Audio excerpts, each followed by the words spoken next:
Hello बच्चों, let's read the question and the question says in which of the following pairs the ions are isoelectronic।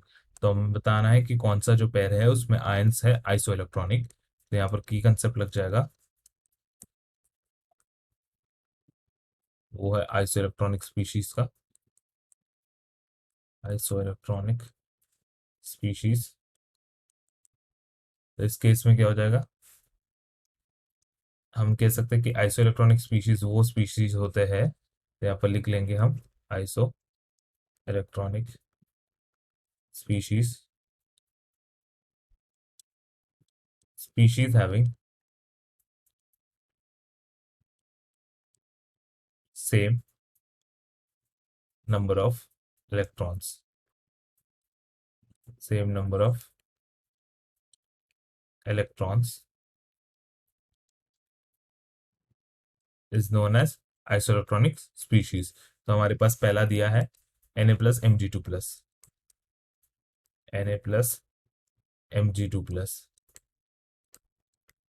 तो इस case में क्या हो जाता है, सोडियम का जो एटॉमिक नंबर होता है 11 और एक इलेक्ट्रॉन इसने लूज कर लिया, इसलिए 1 प्लस चार्ज है, सो 11 माइनस 1 इज इक्वल टू 10 यहाँ पे हो जाएगा। और यहाँ पे अगर हम देखेंगे Mg2 प्लस, इसका होता है एटॉमिक नंबर 12, यानी 12 इलेक्ट्रॉन होते हैं इसमें, और इसने 2 इलेक्ट्रॉन लूज कर लिया, 12 minus 2, so that is equal to 10। तो इसमें क्या बोलेंगे हम लोग का जो पहला वाला है, it is a iso electronic species, तो ये हमारा सही हो जाएगा। देन हम सेकंड पे आएंगे। सेकंड वाला कह रहा है हमारे पास है Al3 plus and O minus, Al3 plus and O minus. Al3 plus यानी अल्यूमिनियम का जो एटॉमिक नंबर यानी number of total number of electrons होते हैं नॉर्मल में केस में 13, यहाँ पे 3 इलेक्ट्रॉन लूज किया है, तो 3 माइनस 3 कर लेंगे तो ये हो जाएगा 10 इलेक्ट्रॉन। O माइनस के केस में ऑक्सीजन जो होता है वो उसका एटॉमिक नंबर होता है 8 और इसने नेगेटिव चार्ज है यानी एक इलेक्ट्रॉन गेन किया, इज इक्वल टू 9। ये होता है 9 इलेक्ट्रॉन। सिंस ये दोनों सेम नहीं है तो ये ऐसे इलेक्ट्रॉनिक नहीं होगा। देन हमारे पास है Na plus and O2 minus.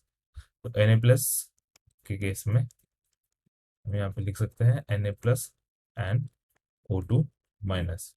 तो ये है 11 माइनस 1 इज इक्वल टू 10, यानी एटॉमिक नंबर 11 यानी number of electrons is equal to 11, और एक इलेक्ट्रॉन लूज करके 11 minus 1 is equal to 10। O2 minus के केस में एटॉमिक नंबर होता है 8 यानी number of electrons in the normal state is 8, इसने 2 इलेक्ट्रॉन गेन किया है, सो 2 इलेक्ट्रॉन गेन करने पे ये हो जाता है 10। So therefore we can say this is also isoelectronic. Then हमारे पास है last one 9 N3 minus and Cl minus. तो N3 माइनस और Cl माइनस के केस में क्या हो जाएगा, यहाँ पे अगर हम ध्यान से देखेंगे N3 minus and Cl minus. तो N3 माइनस के केस में नाइट्रोजन जो होता है उसका जो एटॉमिक नंबर होता है 7, यानी 7 नंबर ऑफ वैलेंस इलेक्ट्रॉन्स होते हैं इसमें, 7 इलेक्ट्रॉन्स होते हैं, not valence electron, it has 7 electrons plus 3 electron, this is equal to 10 electron. Whereas in chlorine case what happens is इसका जो एटॉमिक नंबर होता है 17, यानी 17 इनके पास इलेक्ट्रॉन्स होते हैं यूजुअली, और एक इलेक्ट्रॉन गेन करेगा प्लस ये माइनस चार्ज के कारण 17 plus 1 is equal to 18 electron. तो दोनों ही 10 और 18 डिफरेंट है, तो इसीलिए ये भी इनकरेक्ट हो जाएगा। Only correct is option 1 and option 3। Hope you understood it well. Best of luck.